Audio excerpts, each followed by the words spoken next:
Today we will be starting with Fayol's Principles of Management. Henry Fayol was a French industrialist and he developed certain principles of management which are also known as the general principles of management.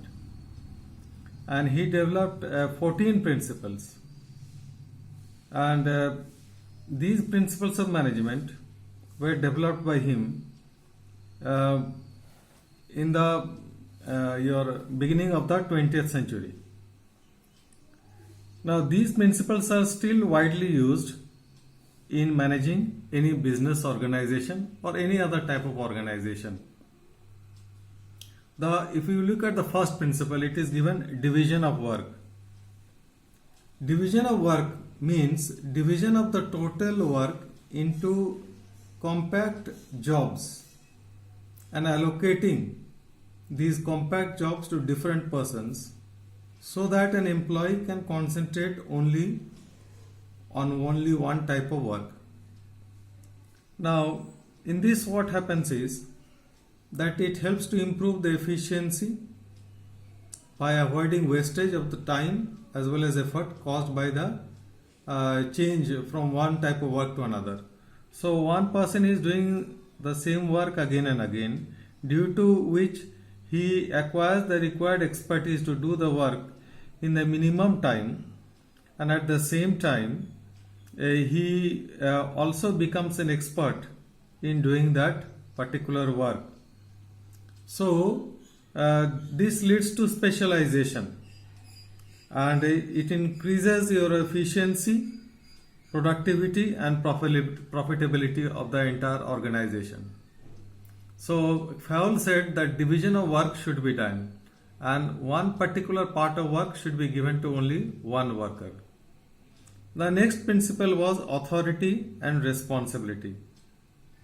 Authority is the right to get some work done from others, and responsibility is the obligation to perform the assigned task.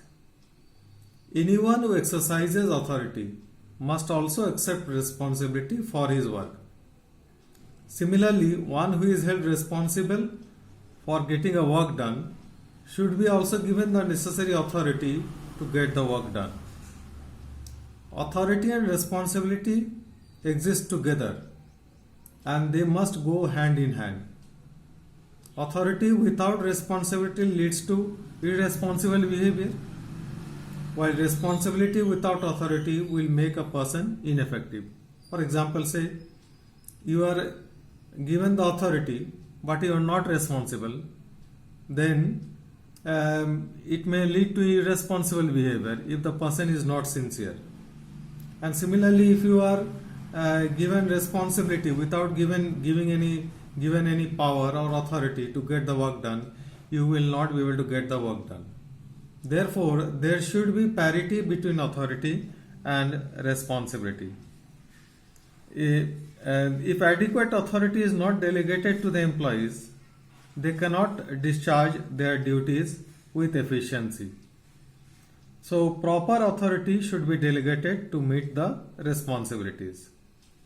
The third principle is discipline. Discipline means obedience, respect for authority, and observance of established rules. Now, Fayol said that discipline is essential for the smooth running of every organization. Good supervision at all levels, clear and fair rules, and built-in system of penalties will help to maintain discipline. A successful organization requires the common effort of workers. Therefore, there should be discipline in the entire organization. And discipline can be established by providing good supervision at all levels. Now we come to the next principle, that is unity of command. According to this principle, workers should receive orders only from one manager. If there are many superiors giving orders to the same employee, he will not be able to decide as to which order is to be given priority and who is to be followed. That means if there is more than one boss instructing an individual, the person will become confused and he will not be able to perform his duties efficiently. Therefore, according to this particular principle, one boss should be there for every individual. It should not be supervised by more than one boss. That is the main concept of this particular principle. If a subordinate has more than one boss, dual command will undermine authority, weaken discipline, divide his loyalty, and create confusion as well as delays. Now, unity of command, this particular principle is very relevant in large and modern organizations as it helps in smooth working of people. Next, we come to subordination of individual interest to general interest. What does this principle mean? It means that you must always see the general interest first rather than your individual interest. Whenever you are working in an organization, you should always look for the general welfare of others, general welfare of on others rather than your own welfare. So this principle says that the interest of one person should not be given priority over the interest of the organization as a whole. The purpose of this principle is to integrate the individual goal with the organizational goal in such a manner so that both the objectives are accomplished with efficiency and effectiveness.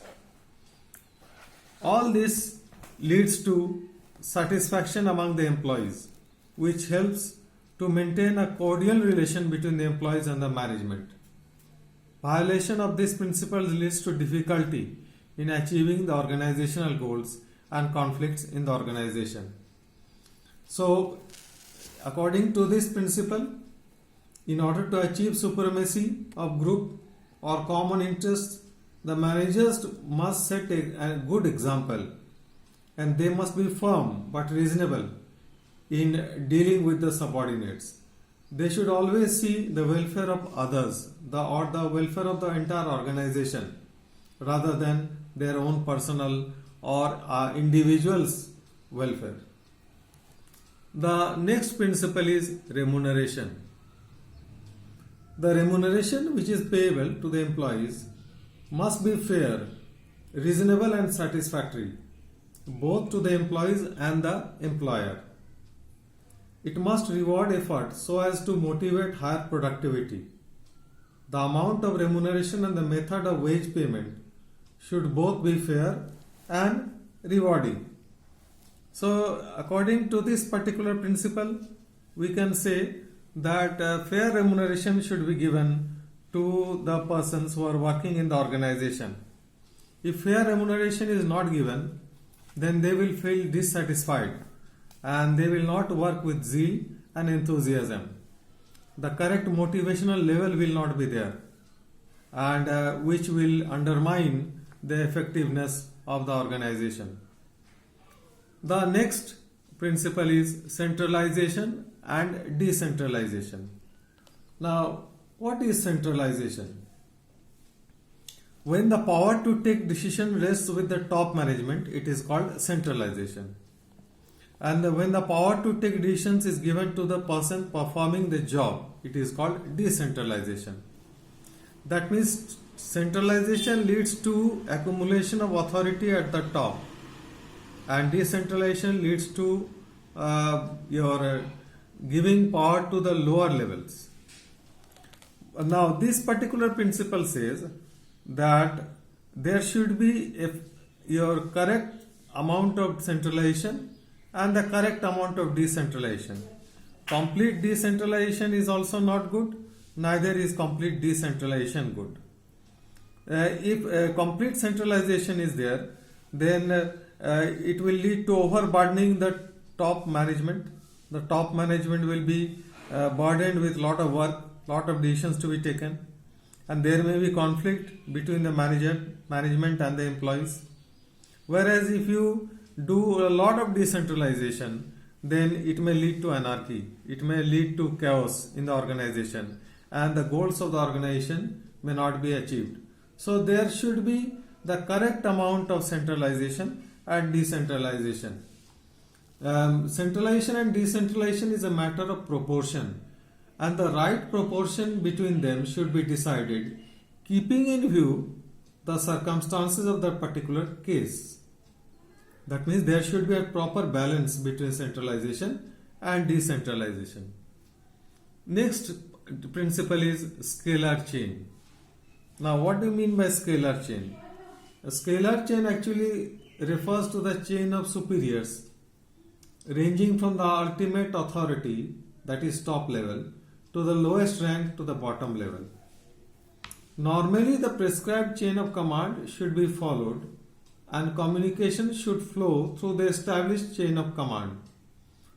However, like for example, if you see the diagram that is given, in the diagram you see A, B, C, D, E level, and in the other side you have the L, M, N, O.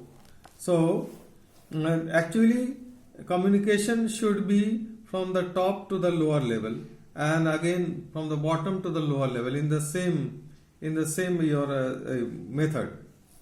So but sometimes what happens is due to urgency, due to your particular situation, there may be a gangplank. Gangplank means like it is a bridge between two employees at the same rank of different organization. Like for example, here I have given like D and N.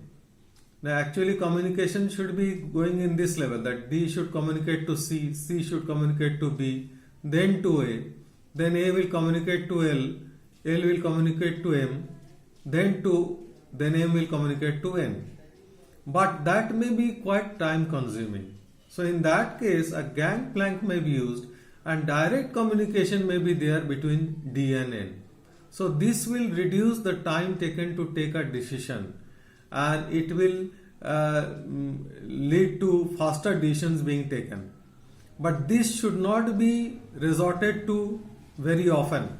This should be resorted to when there is a urgent matter to be discussed or urgent decision to be taken. So the gangplank should always be used when your absolute necessity is there. So gangplank should not, however, be a normal practice. That is what I want to say, because it undermines the established lines of authority. So if you see the lines of authority like here A to B, B to C, D and E, then A to L, M, N, O. So moreover, D and N in this case should inform their respective superiors about the direct communication. Next we come to order. What do you mean by order? Order means a proper system or a proper method of keeping things. This principle states that there should be proper order for everything. Fayol is of the view that in every organization there should be a fixed place for everything to facilitate smooth functioning and avoiding wastages of resources. So if the proper place is there for everything, then everybody knows where that thing can be found, and it will not lead to delay, and it will also avoid wastage of resources. So according to this particular principle, a proper place for everything and everything in its right place. So the right man in the right job is also very important for following this particular principle. Next we come to equity. Equity means actually your kindness and justice in the behavior of managers towards the workers. Now this will bring loyalty and devotion in the behavior of the employees, and they will put in their best to achieve the organizational goals. Managers should not discriminate with respect to age, caste, religion, sex, etc. of employees, and they should be kind and they should do justice to all the employees. Equity is essential to create and maintain a cordial relationship between the managers and the subordinates. So nepotism and favoritism should not exist as these are injurious to the motivation and morale of the employees. So fair treatment should be given to the employees and they should be treated with justice. Next we come to stability of tenure.